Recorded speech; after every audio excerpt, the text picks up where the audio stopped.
Hi everyone, and thanks for watching the video. My name is Holland, and today we'll be taking a look at a brand new steam locomotive model that I've built, the model of Morehead and North Fork 060 number 12, which is currently owned, preserved, and operated at the Age of Steam Roundhouse Museum in Sugar Creek, Ohio. Of course, it's been some time since I published any model, really. I believe the most recent model that I published was my Gray Ridge 460 number 26, and I believe that was late July of last year. So it's been more than a year since I published any new models of my own, but I'm finally happy to undo that and publish number 12. If you're familiar with my channel, then you'll probably already be aware of this locomotive. It does really not need an introduction, but I'll do so anyways. Number 12 is owned and operated by the Age of Steam Museum in Sugar Creek, Ohio. I'm fortunate to not live too far away from the museum, such that I can get out there on any Saturday if I wanted to, and I certainly have. I'd take just about any opportunity to get down to Age of Steam that I can and enjoy the facility that they have there and all that's going on. If I have featured Age of Steam a few times on my channel in different videos, it is seriously a wonderful facility, a nicely new constructed roundhouse, the first roundhouse in the United States since 1951, housing 22 working almost 23 steam locomotives in the collection. Wonderful facility, wonderful collection, very nice area of Ohio to be in. Really nice time out when you're out there, so if you ever get the chance to visit Age of Steam, I highly recommend it. You will certainly not leave disappointed. Having visited Age of Steam so much, that means I get to see number 12 a lot too, with my own eyes. And of course, something like that will grow on a person. The more you see a steam locomotive, and of course, the more you see it operate, the more it grows on you. I have seen 12 every single time that I'm out at the roundhouse, and I have had the fortunate opportunity to ride on and behind the locomotive on a few different occasions, really just for different special events that Age of Steam puts on throughout the year. Always take photos of video of the locomotive as it's operating, and really I get out there any chance I can to see the engine run. It's a very nice engine, and as I said, I've developed quite a soft spot for it. Now, in deciding what locomotives I'd like to build next, I kind of began to think that I've recently published a lot of mid-sized to large steam locomotives. Of course, the largest is the Mohawk, and I published smaller engines like any of the 280s or the 10-wheeler that I've done recently that come to mind. So I have all of these nice road locomotives and road switching locomotives, if you will, but I didn't have a dedicated switcher in my collection until now. And of course, why not build number 12, an engine that I'm already very familiar with and have quite an attraction to. So I decided to build number 12, model it in Lego, and complete it. And thankfully, I've now brought it into my collection, and I'm finally ready to publish it. Of course, I've modeled the engine as the Morehead and North Fork number 12, which was its most recent owner until purchased by the museum. It is representative of its final years of service on the Morehead, but in restoring the engine, Age of Steam has decided to keep it in its Morehead and North Fork number 12 appearance, rather than re-lettering it into a Southern locomotive or lettering it onto the Southern or the Age of Steam roster, rather. So it's representative of the Morehead, of course, but more accurately, it's representative of how Age of Steam has decided to preserve and operate the locomotive today.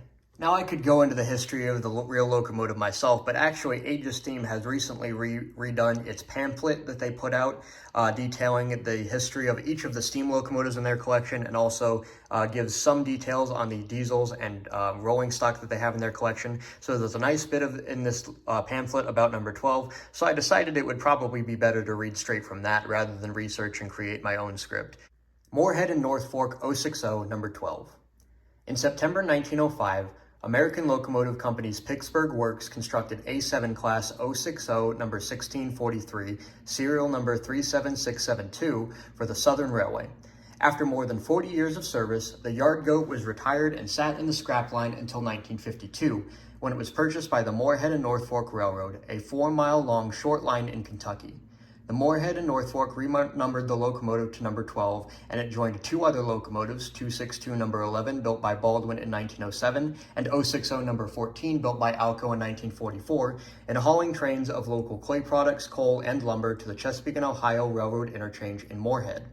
Running steam until 1963, years after all Class I American railroads had completely dieselized, this obscure steam holdout was a popular stop for rail fans from across the country looking to photograph some of the last regularly operated steam locomotives in the country. In 1963, the Morehead and North Fork completely dieselized itself with a pair of Alco S1s.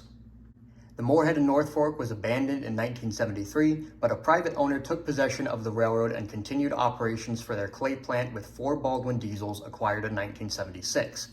Chesapeake and Ohio successor CSX Transportation removed its track into Morehead during 1985, and for a while the landlocked line operated the occasional steam-powered and then diesel-powered tourist trains until 1995. Steam Sisters number 11 and 14 were sold and preserved elsewhere, while number 12 was shoved into the Morehead and North Fork's small train shed in next-door Clearfield. Aegis Steam Roundhouse Museum founder Jerry Jacobson sought to acquire number 12 for 20 years. Finally, in late 2011, the locomotive owner's widow and son agreed to a sale, and plans were made to retrieve the isolated 060 and haul it to Ohio over the highway. Being light in weight and not very tall, transportation of the tender was easy, and it was unloaded at the museum facilities on November 18th. However, moving the 68-ton, 14.5-foot tall locomotive to the roundhouse by highway became a comedy of errors, but no one was laughing. Most amazing was the fact that this small locomotive, on a truck trailer, was too tall to fit underneath some overhead bridges on the interstate highway system. It required 5 separate attempts during a 3-month period of trucking company last-minute cold feet. We're supposed to move that train this morning, but we never hauled anything that big before. Goodbye. A too-short truck trailer provided. Darn, I thought I measured that right. I guess not. Truck breakdowns. Yep, she blowed up just like a hand grenade. Permit expirations. While waiting for our truck to be fixed, the permits expired and we forgot to check them before we showed up the second time. And repeated police escort scheduling delays. No officers today. Call back next week. Finally, when number 12 arrived to Sugar Creek, the Highway Patrol escort insisted the locomotive be delivered to the Aegis Steam Roundhouse Museum offices in downtown Sugar Creek, not out at the museum itself. But on February 7, 2012, the 060 was lifted off of its 50-wheel, 13-axle trailer and set back on rails at the museum. After being rebuilt in the new back shop, number 12 was steamed up on July 16, 2018 for the first time, and the derelict locomotive was the first one to be totally rebuilt for service at the Aegis Steam Roundhouse Museum. As you can see, there's quite a lot of history and some interesting stories tied to this locomotive, making it a very interesting piece of history and a very nicely preserved piece at the Aegis Steam Museum. As like I said, it does grow on you, so I'm very happy to have this locomotive modeled and put it into my collection.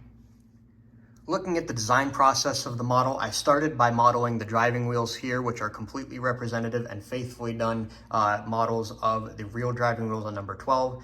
I designed those and then ordered them. I had those printed by Rob Hendricks. Thank you to him for doing that for me. And on January 31st, I was able to assemble a test rigid wheelbase of the locomotive to make sure that everything was rolling smoothly and that my ideas were correct about the rest of it. The digital version of the model started the next day on February 1st this year, and that work progressed until I had a completed digital model on March of 19th. During that time, I was designing connecting rods and everything, and I ordered those from Shapeways and had those to test on March 30th. Soon after that, having a complete digital version of the model and having a complete set of working rods for the model, I ordered the rest of the parts that I needed through Bricklink, received them, and then set them aside for a couple months actually, until about June 21st. At that point, I decided enough was enough. I had parts for a locomotive sitting around, so I was going to use them. So over the course of about half of a week, from June 21st to June 24th, I had the model mostly finished by the end of that time period, excepting a few minor details and things that I've since fixed. And this week, I completed the engine, fixing all of those details, putting the electronics in, and finally getting the rods painted, at which point the model was done and it's ready to publish, which is what I'm doing through this video. And I've also, of course, taken a lot of other photos of this model. I've uploaded a few of those to my Flickr page for viewers to enjoy. I'll link those in the description of this video. Now looking at the details of the model itself, we can start on the front here. Of course, I've got Katy knuckle couplers on the front and rear of the locomotive, which allows me to use it properly as a switching engine. A lot of the times when I model a steam locomotive, the front couplers here are included, but usually not very functional. But in this case, they're both included and functional. That means I can couple up to any of the knuckle coupler equipped cars in my collection and move them around any layout that I'm on, like a real switching engine would. It means I can use this locomotive just like the real one would, which was one of my design goals from the start, and I'm happy to have achieved that. Also, looking at the front of the locomotive, the pilot area is nicely detailed with steps, the cut bar and polling pockets and grab rails and everything like that. I've also included a utility box here on the front, which is used to store the clamps that hold the snifting valves open when the engine is put away. Of course, I've modeled those snifting valves here as well.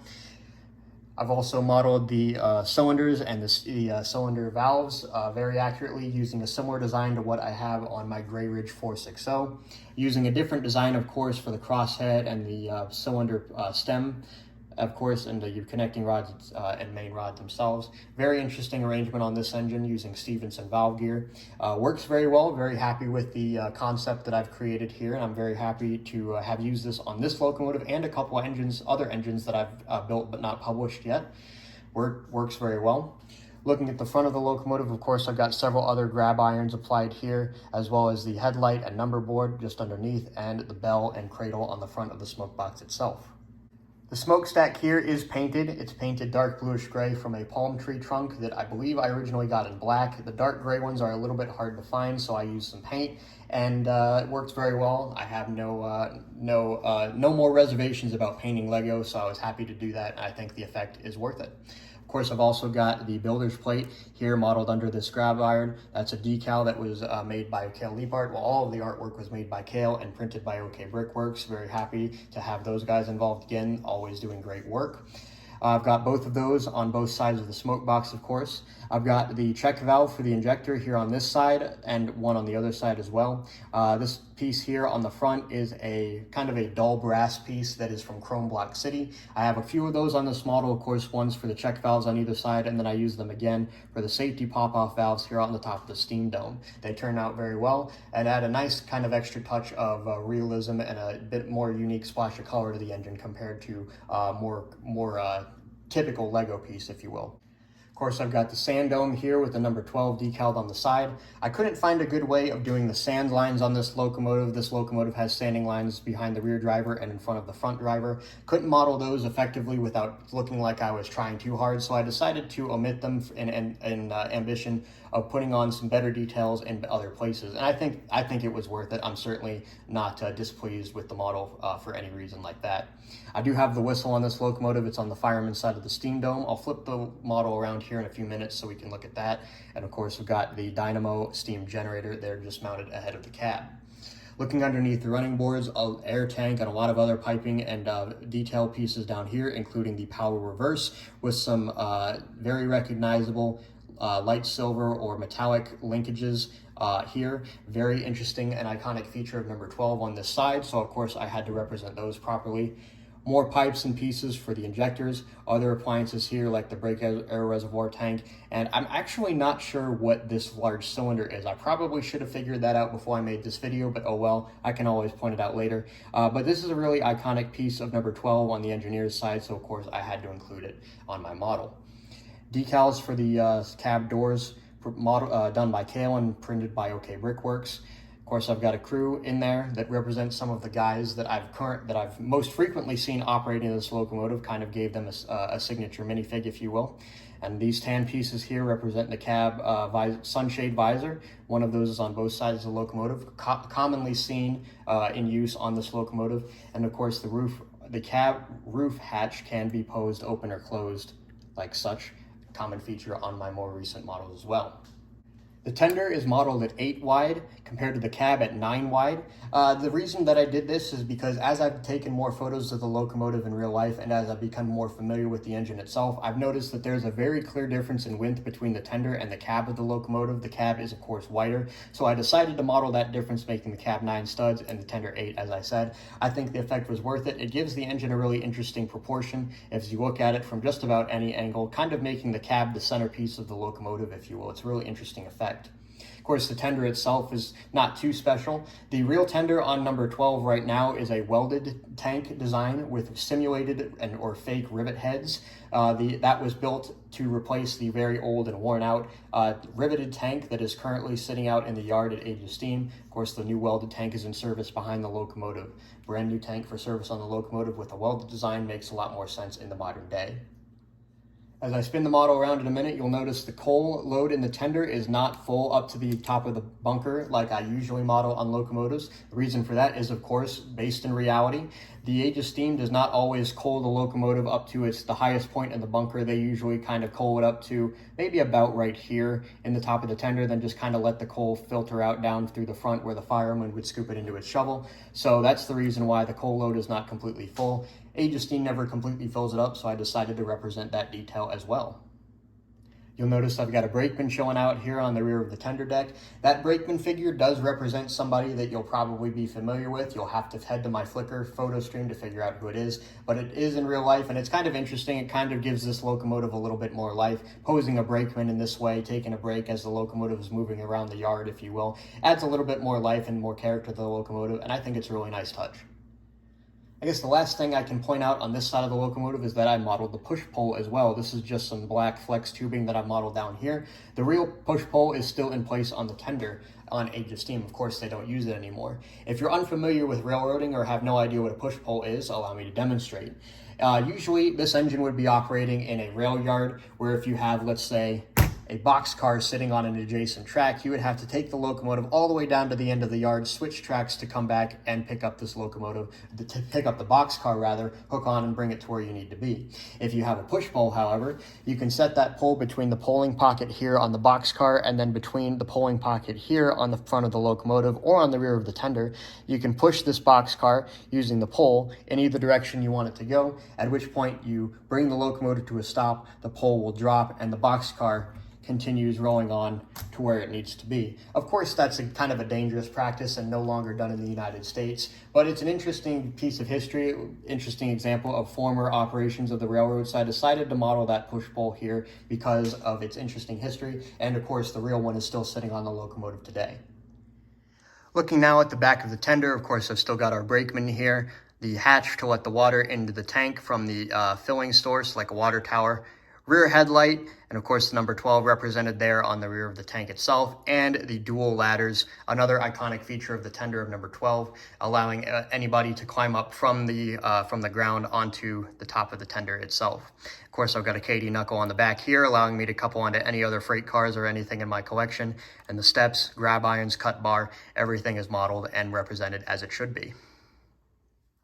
Looking now at the fireman side of the locomotive, a lot of the details are similar from the engineer side to the fireman side. Cylinders, snifting valves, walkways, grab irons, and the check valves. Domes on, as I've already mentioned, of course, there's the whistle you can see now mounted to the steam dome. A lot of piping underneath the running boards on the locomotive, as well as the cross-compound air compressor just here. Rods, of course, are just like they are on the other side. And of course, and then on the fire box here, we can see the nozzle for the blowdown and the linkage to allow the fireman to control that, as well as another small air tank and a toolbox, which holds a lot of different things that the crew needs to service the engine at any point. Under the hood, the locomotive operates from a single Power Functions M motor, which is mounted inside the firebox. That motor is geared down slightly to increase the torque and reduce the speed out of the final drive, and it drives the middle driving wheel here. The rest of the wheels are coupled together, of course, using the connecting rods. That allows me to use the locomotive like as a real switcher, like I said. Increasing the torque allows me to pull a little bit more behind it than I would be. It does decrease the speed, but of course, switching engines are never used in high-speed settings, so it's an appropriate sacrifice to make. I'm very happy with the operation of the locomotive so far. I've got that M motor coupled to a Power Functions receiver hidden inside the bunker of the tender. That receiver is, of course, powered by a battery in the tender. Instead of a Power Functions battery, of course, I would not have the room for that in this locomotive. I'm using a smaller 700 milliamp custom battery that is wired into the receiver and then, of course, powers the motor. Perfectly suited for a switcher of this size, perfectly capable. I'm very happy with the electronics package that I have in it. Originally, I did want to put a much more fancy DCC-like control system in this locomotive that would allow me to have a lot of literal extra bells and whistles, but I wasn't able to figure that out until after a couple of different attempts. But I decided to just go with the Power Function system, like I've already mentioned. But that wasn't just so that I can just get the locomotive done. Well, it was sort of, but I'm not displeased with the choice to use Power Functions. It does, of course, mean that I can't as easily put sound or lights in the locomotive, but I'm still happy to have the locomotive operating. It does bring a locomotive to completion. I can always go back and add in that more fancy system as I figure it out whenever that happens. And I can always add in lights and sound at that point too. But for now, I'm genuinely just happy to get this locomotive running. I'm very happy with the way it turned out, even without the sound and lights that I had envisioned. Still a very nice locomotive. And really, I'm not any worse off than a lot of the other locomotives in my collection. So I think that the choice that I made was the right one. I think my favorite feature of this locomotive, kind of a weird one, but I would definitely have to say my favorite thing about this model is that it looks like it should and it runs like it should. Of course, it's a switching locomotive, and a lot of the design criteria that I set for myself before I start any locomotive or rolling stock for that matter is that it has to look right and work properly. With the inclusion of the Katy couplers in such a way that I can use both of them on the front and on the back allow me to properly use the engine like a switching engine. Like I mentioned earlier, a lot of times I model or include the front coupler, but it's not usually functional. This one, of course, is. I can couple up to anything in my collection and move it around a rail yard like a real switching engine would. And using that M motor geared slightly down to increase the torque does bring the engine more into line with the performance of a real switching locomotive. So I'm very happy with all of that together. And like I said, allowed me to use the engine like a switching locomotive as it's intended to be. That's definitely my favorite thing about this model. Speaking about operation, I think it's time to set this locomotive down on some track and get some good video clips of it running. All right, I've got some track set up on my floor here. I've got the locomotive powered on. Let's see how it runs.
Well, that about wraps up everything that I have to say about this model. So I'd like to thank everyone sincerely for watching the video. I'm very happy with the way that the model turned out, and I've hoped you've enjoyed watching my review of it. I'm very happy to have this one finally complete and into my collection. I'd have posted some more photos of the model on my Flickr page, as well as a couple photos of the real number 12 itself, so be sure to head out over to my Flickr page and so you can appreciate those. I will link those in the description. As I mentioned already, I have not published a lot in the past year or more, making this the first engine that I have published in a little while, but that doesn't mean that I haven't been busy. I certainly have been. I have a handful of locomotives in progress and a handful of rolling stock pieces in progress as well. Many of those I would like to publish on through my outlets before the year is over. Hopefully I can get everything checked off the lists to allow me to do that. Of course, nothing ever goes according to plan, but that's the idea for right now, so we'll have to see about that.